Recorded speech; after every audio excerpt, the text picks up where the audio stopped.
সিরিয়ার রাজধানী দামেস্ক মুসলিম খেলাফতের প্রথম রাজধানী। এই দামেস্কে নাকি প্রায় 10 থেকে 12,000 বছর আগে মানুষের বসতি গড়ে ওঠে। খ্রিস্টপূর্ব 9,000 অব্দেও এই অঞ্চলে জনবসতির প্রমাণ পাওয়া যায়। এই শহরের প্রতিটি কোণায় পরতে পরতে লুকিয়ে আছে ইতিহাস। মহাপ্লাবনের হাত থেকে রক্ষা পেতে সৃষ্টিকর্তার নির্দেশে তৈরি বিরাট জাহাজ থেকে নামার পর হজরত নূহ আলাইহিসসালাম বেছে নিয়েছিলেন এই পবিত্র ভূমি, আজকের দামেস্ক। অনেক অনেক বছর পর ইসলামের আলো এসে ছুঁয়ে দেয় এই পবিত্র ভূমিকে। ইতিহাস নেয় এক নতুন মোড়। ইউনেস্কোর ঘোষণা অনুযায়ী দামেস্ক আজও আরব সংস্কৃতির রাজধানী। এখানে ইতিহাস শুধু বইয়ের পাতায় নয়, জ্যান্ত রাস্তাঘাটে, পুরনো দরজায়, জুঁই ফুলের গন্ধে ও মসজিদের মিনারে, যা জীবন্ত হয়ে ধরা দেয় অগণিত মুসলিম মন।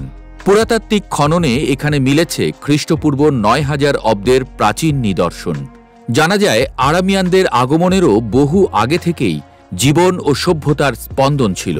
ইতিহাস বলছে দামেস্ক মধ্যযুগে ছিল ব্যবসা বাণিজ্য, কারুশিল্প, সংস্কৃতি ও জ্ঞানের মিলন মেলা। এখানে বারবার এসেছে অ্যাসিরিয়ান, ব্যাবিলনীয়, পার্সিয়ান, গ্রিক, রোমান এবং আরব শাসকেরা। প্রতিটি শাসক রেখে গেছে স্থাপত্য, শিল্প ও সংস্কৃতির অনন্য ছাপ। তবে দামেস্কের ইতিহাসের নতুন এক অধ্যায় শুরু হয় 634 খ্রিস্টাব্দে, যখন ইসলাম প্রবেশ করে এই শহরে। হজরত আবু বকর রহমতুল্লাহ আলাইহে ও সেনাপতি খালিদ ইবনে ওয়ালিদের নেতৃত্বে বাইজেন্টাইন শাসনের পতন ঘটে।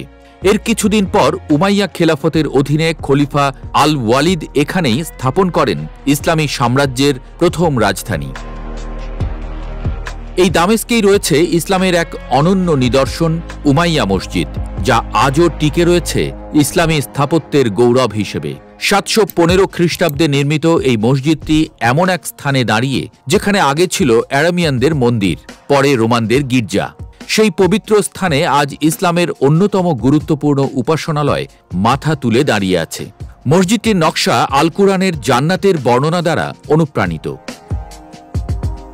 1184 সালে বিখ্যাত আন্দালুসিয়ান পর্যটক ইবনে জুবায়ের যখন দামেস্ক সফরে আসেন, তিনি মুগ্ধ হয়ে লেখেন, স্বর্গ যদি কোথাও থেকে থাকে তবে নিঃসন্দেহে তা দামেস্কেই। তার সেই বর্ণনা আজও মুসলিম হৃদয়ে ভালোবাসা আর গর্বের স্পর্শ দিয়ে যায়।